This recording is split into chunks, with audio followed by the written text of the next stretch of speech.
खाल्टो केले पुर्नुहुन्छ के राख्नुहुन्छ, किन यत्रो खाल्टो खन्नु भएको, बेर्ना लाउन्ला कत्रा खान्छ बेर्ना भनेर भन्नुहुन्थ्यो। अब यसमा हामीले पिँधमा चाहिँ एक ताल पात पतिङ्गरहरू खुसमेराहरू राख्यौँ। अब यसमा हामीले एक ताल फेरि यसरी माटो राख्छौँ।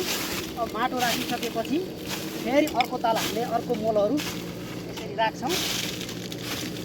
अब हामीले एक ताल चाहिँ फेरि माटोले कुरेका छौँ। अब फेरि यो चाहिँ हाम्रो अर्को चाहिँ डाँठो यस्तो चिजहरू राख्यौँ। अब यो पछि चाहिँ कुहिएर फेरि यो मोल बन्छ।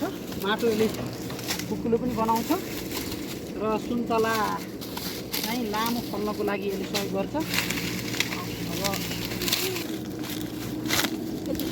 अब हामीले फेरि एकचोटि माटोको ताल एकचोटि यस्तो चाहिँ माटो हालेर फेरि यसलाई पुर्छौँ।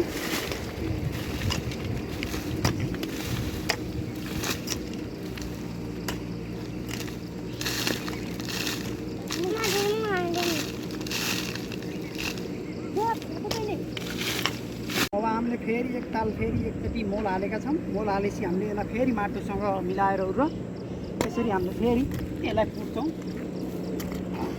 यसरी तालै ताल गराएर मोल माटो गराएर यो खाल्टो हामीले पुर्दैछौँ।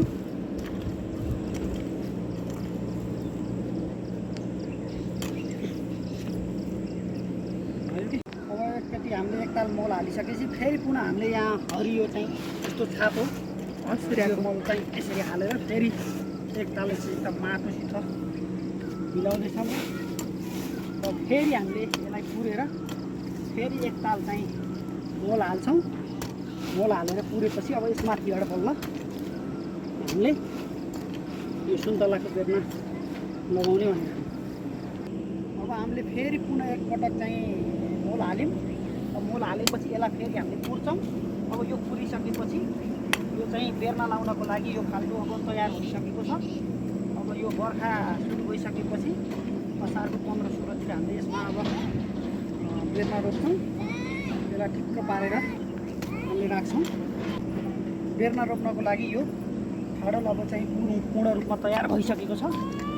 अब यसमा हामीले बेर्ना लगाउन सक्छौँ।